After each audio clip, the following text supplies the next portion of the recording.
Islamic revival. Thoughts are the greatest wealth of any nation. Topics. Home. More. Israel will be destroyed and Jerusalem will become the capital of the Khilafah. By Islamic revival, January 8, 2009. In these difficult times we must not get defeated, have vision and work to achieve that vision. Israel will be defeated in the future and Jerusalem will become the capital of the Islamic Khilafah, inshallah. The following are evidences from the Quran and Ahadith for this. Allah SWT states, "And we decreed for the children of Israel in the scripture, that indeed you would do mischief on the earth twice and you will become tyrants and extremely arrogant. So, when the promise came for the first of the two, we sent against you slaves of ours given to terrible warfare. They entered the very innermost parts of your homes. And it was a promise completely fulfilled. Then we gave you once again a return of victory over them. And we helped you with wealth and children and made you more numerous in manpower. And we said, if you do well, you do good for your own selves, and if you do evil, you do it against yourselves. Then, when the second promise came to pass, we permitted your enemies to make your faces sorrowful and to enter the mosque of Jerusalem as they had entered it before, and to destroy with utter destruction all that fell in their hands. And we said in the Torah, it may be that your Lord may show mercy unto you, but if you return to sins we shall return to our punishment. And we have made hell a prison for the disbelievers." TMQ al-Isra, 17, 4-8.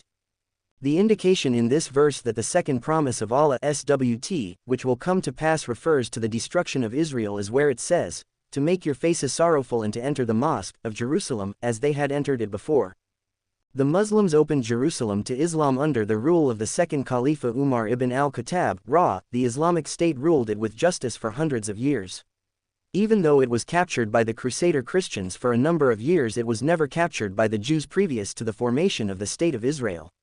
So Allah SWT promises that we will enter the mosque of Masjid al-Aqsa in Jerusalem as we entered it before when we conquered it. Narrated by Ibn Asakir, from Maysir Abi Jalis, where he heard the Prophet saw this matter, the Khilafah will continue after me in al-Madinah, then move to al-Sham, then to the peninsula, then to Iraq, then to the city, then to Bayt al-Maqdis. So if it reaches Bayt al-Maqdis, then it would have reached its natural resting place. And no people who remove it, i.e. the capital of the Khilafah, from their land will ever get it back again, for them to be the capital again." The scholars said they believe that what he saw meant by the city is the city of Heraclius, Constantinople. This hadith is talking about which cities would become the capital of the Khilafah. All the cities mentioned have been the capitals of the Khilafah in the past except Bayt al-Maqdis, Jerusalem. This will be our capital sometime in the future, inshallah. In addition, there are others from Ibn Asakir, from Abdul Rahman b. Abi Umaira al-Muzni, who said that he heard the Messenger of Allah saw, there will be, in Bayt al-Maqdis, a rightly guided bay'ah. These include narrations by al-Hakim, which have been classified as sahih. Of these is the narration from Abi Shari, "I have heard those who say that they will be 12 banners, and under each banner 12,000 men, and the Muslims will gather to their comrade, or imam, in Bayt al-Maqdis al-Quds." It was narrated by Ibn Habban in his book of Sahih Ahadith, that al-Sham, the region which covers Jordan, Syria, Palestine, Lebanon and part of Iraq, will be the base of the land of the believers at the end of time. On the authority of al-Nawaz b. Sam'an, who said that he heard the Messenger of Allah saw say, and the natural origin of the land of the believers is al-Sham. It was also narrated by Ahmad from the hadith by Salama b. Nufail, verily, the of the land of the believers is al-Sham. Furthermore, it was narrated by al-Tabarani, in al-Kabir, on the authority of Salama b. Nufail, the of Dar al-Islam is in al-Sham. According to al-Haythami, this was narrated by al-Tabarani, and his men chain of narration are trustworthy. This hadith was narrated by 5 tabi'in, from 2 tabi'in, from 2 of the Sahaba. Due to the nature of the definite truthfulness of the speaker, the Messenger of Allah saw, this hadith is with regards to the second, of Dar al-Islam, and not the of the first, for the meaning of the of the land is its center and origin, and the of the first Islamic state was in al-Madinah al-Munawwara. Therefore, this means that what is meant here is the of the second Islamic state. It was narrated by Abu Dawud in al-Sunan, on the authority of Abdullah b. Amr there will be a hijrah after a hijrah, so the best people on earth are those who keep to the land of the hijrah of Ibrahim, i.e. Al-Sham. This hadith was also narrated by Al-Hakim, who said that it is sahih according to the conditions of the two sheikhs, and they have not narrated it. On the authority of Musa b. Ali b. Rabah, who said, I heard my father say, Abu Hurairah said, I was told by Abdullah b. Amr b. Al-Az I heard the Messenger of Allah say, and he mentioned the hadith. It was also narrated by Ahmad in his Musnad, on the authority of Abdullah b. Amr, and said, I heard the Messenger of Allah say, and he mentioned the hadith.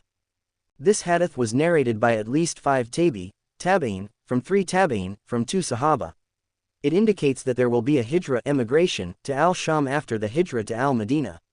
The purpose of hijra is to leave Dar al-Kufr, land ruled by Kufr, and to emigrate to Dar al-Islam, land ruled by Islam. The first emigration was to Al-Madinah, and the second emigration will be to Al-Sham. This understanding supports the hadith regarding the UQR of Dar al-Islam. It was narrated by Abu Dawud, on the authority of Ibn Zub al-Ayadi, who said that Ali Abdullah b.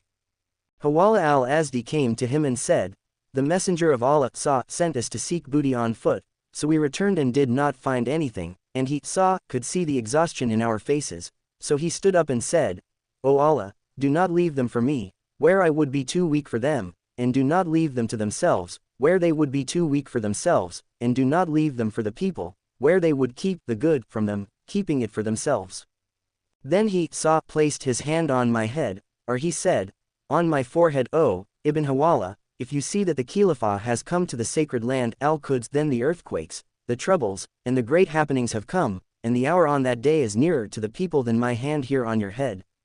Al-Hakim also narrated this hadith on the authority of Ibn Zub al-Ibadi.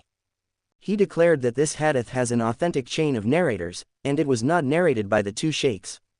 Ahmad narrated it with the same isnad chain of narrators as Al-Hakim. If Ibn Zub is Abdullah, then he is one of the Sahaba, and if he is Abdul Rahman, then he is one of the Tabi'in.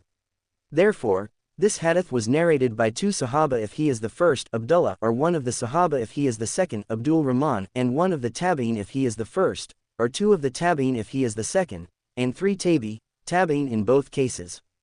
This hadith indicates that the Khilafah will come to the land of Al-Quds. It cannot be said that the Khilafah came to it during the Khilafah of Umar because the earthquakes, troubles and tumultuous events did not come at that time. This means that there will be a second coming of the Khilafah in which these events will follow. Labels. Khilafah Palestine. Share. Comments. Edward Ott said. A very fascinating essay. Thank you for posting it. Wednesday, August 2, 2006. Imran said, can someone kindly explain how the tafsir of the ayah mentioned at the beginning of the article is done? As it is in past tense showing that both the promises has been executed. I read the Madudi tafsir, the only one at my disposal, and he also explained that both promised destruction were executed before the Prophet Muhammad saw. Saturday, December 15, 2007. Islamic Revival said. There is difference of opinion amongst the scholars regarding it. They argue that there is an indication in the part of the verse which says, to make your faces sorrowful and to enter the mosque of Jerusalem as they had entered it before. The Muslims opened Jerusalem to Islam under the rule of the second Caliph Umar ibn al-Khattab. The Islamic State ruled it with justice for hundreds of years. Even though it was captured by the Crusader Christians for a number of years, it was never captured by the Jews previous to the formation of the State of Israel. So Allah SWT promises that we will enter the mosque of Masjid al-Aqsa in Jerusalem as we entered it before when we conquered it. However, what is clear is that Palestine will be liberated again as is mentioned in the numerous ahadith. Saturday, January 26, 2008. Anonymous said, won't the destruction of Israel mean the destruction of the Ummah, via Israel's nuclear weapons? Thursday, January 8, 2009. Islamic Revival said, it's not feasible for Israel to use its nuclear weapons against the countries that are directly next to it as the fallout would affect its own population. Remember, Egypt, Jordan and Syria border it directly. How would it resist an all-out land offensive by those armies? Thursday, January 29, 2009. Muhammad A. said, I have a different take on this. When Allah describes the first of the 2 promises he says, Faitha ja'a wadu Allahumma bathna alakum ibadan lana yuli ba'asan shadid fa jaswi kilala adiri wa kana wadan mafula. As you can see, Allah here is using verbs in the past tense vis-a-vis, bathna, meaning, sent, and Fa Jaswi, meaning, entered the innermost, and if that didn't make it clear enough for the reader, Allah went to extra length to say, Wa kana wadan mafula, meaning, and it was a promise fulfilled, just to make it clear to the reader that it was an event that had already taken place and been fulfilled in the past. However, when Allah talks about the second event, Allah says, Faithaja'a wadu al-akira liyusu wajwahakam wa liyadkulu al-masjida kama dikehalawahu awala maritan wa liyutabiru ma alawu tadbara. As you can see here, Allah is using verbs in the future vis-a-vis, liyusu wajwahakam, meaning, and they will make your faces sorrowful, and wa liyadkulu, meaning, and they will enter, and wa liyutabiru, meaning, and they will destroy. In this second part of the passage, Allah uses the letter li before each verb, which, as you also know, is used in Arabic to indicate a future event, to indicate to the reader that this second event is an event that did not take place yet but will take place in the future. Also notice how Allah did not end the second event with the phrase, wa kana wadan mafula, meaning, and it was a promise fulfilled, as he did in the first event, to make clear to the reader, I think, that this second event has not been fulfilled and is yet to take place in the future. Yet perhaps the most glaring indication, I think, that the second event was to take place in the future is the subtle choice of one word that Allah has chosen to describe the second event with, which I think might have been the reason why it escaped the understanding of a large number of scholars. Have you noticed how Allah describes the second event by calling it al-akhirah? Question mark. Why would Allah choose this word in particular when he could have simply chosen the more logical word, the second? Question mark. After all, if the narrator describes two events and the first of them is described as Allahumma, meaning the first of them, one would logically anticipate the narrator to describe the second event as al-Tani'ah, meaning the second one.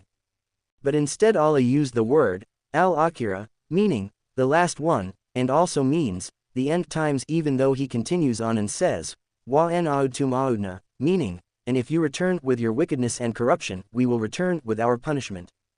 But why would Allah SWT continue and say, Wa en audtum audna, if he already have described the second event as al-Akhirah, if it only meant the last one event? Question mark. The only plausible explanation for this is that Allah is not just describing the event itself when he says al-Akhirah, rather, I think, he is also talking about the time that it will take place in as well, meaning the end times. And that the wa en audtum audna part is, I think, meant to warn Bani Israel that just because it was written that twice they will commit and spread wickedness and corruption on the face of the earth does not mean that if they would to try it a third, fourth, etc. times Allah would not return with his promise of punishment. Of course Allah SWT knows best. Sunday, March 20, 2011.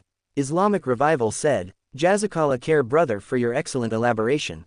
Tuesday, March 22, 2011. Unknown said, I'm feeling good because of your posts. Thanks a lot. Wednesday, May 20, 2015. Unknown said, Jazakallah khair for that beautiful explanation brother, which gives lots of hope. May Allah enriches your knowledge for the goodness of Muslims. Allah's help is very near. Wednesday, May 27, 2015. Anonymous said, Jazak Allah khairan for the beautiful explanation. Saturday, July 22, 2017. Unknown said, brilliantly explained. Thursday, December 7, 2017. Post a comment. Popular posts from this blog. An advice to Muslims working in the financial sector. By Islamic Revival, May 14, 2011. Assalamu alaikum wa rahmatullah wa barakatuhu. Dear brothers and sisters, we are saddened to see Muslims today, even those who practice many of the rules of Islam, are working in jobs which involve haram in the financial sector. They are working in positions which involve usurious, riba transactions, insurance, the stock market and the like. Even though many of the clear evidences regarding the severity of the sin of riba are known, some have justified their job to themselves, thinking that they are safe as long as they are not engaged in the actual action of taking or giving riba. Brothers and sisters, you should know that the majority of jobs in the financial sector, even the IT jobs in this area, are haram, prohibited, as they involve the processing of prohibited contracts. If you work in this sector, do not justify your job to yourself because of the fear of losing your position or having to change your career. Fear Allah as he should be feared and consider. Share. 106 comments. Read more. Authenticity of ahadith on tall buildings in Makkah. By Islamic Revival, January 18, 2022. Question: are these hadith sound? Are the references provided correct and accurate?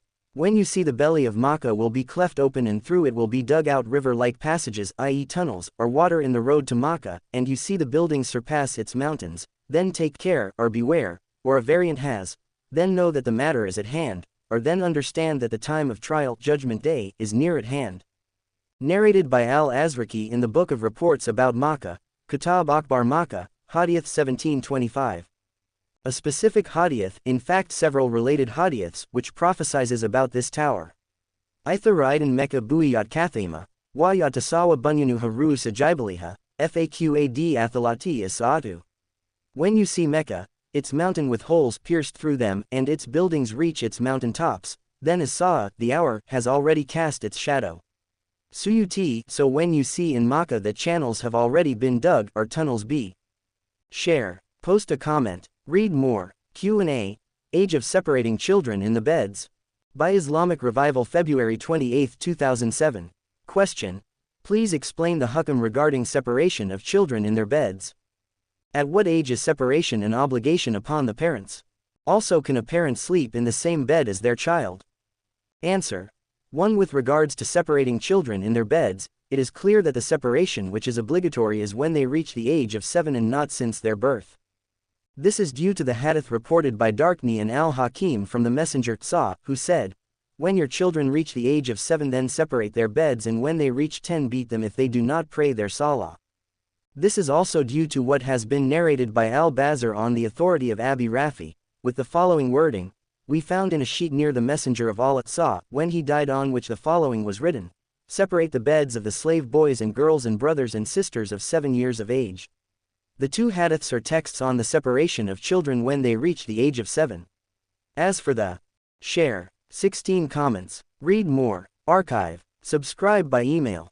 Enter your email. Preview powered by Feedblitz. Links. Our Telegram channel. Dar al-Ilm Institute. Amatics Institute. Sapience Institute. The Thinking Muslim Podcast. Islamic Civilization. Renaissance Foundation. Circles of Professor Muhammad A. Masari. Al-Tajdid Media. Al-Arqam Institute. Al-Arqam Institute on YouTube. Maktaba Islamia Books. Blogging Theology. Prophetic Politics. Abdullah Al-Andalusi. Thought Adventure Podcast. 5 Pillars News. Followers. Disclaimer. Please note that not all posts are based on the views of the administrators of this site. You are free to publish or circulate any material from this blog. We would appreciate that you include the link to it as the source. Although we endeavor to reply to questions posted through the comments, we are unable to respond to all. We may reply to the questions asked based on the limited information given. For legislative fiqh questions in particular, we advise all brothers and sisters to ask a trusted fiqh jurist knowledgeable in the subject. This is especially important for complex issues. Powered by Blogger. Join our Telegram channel. URL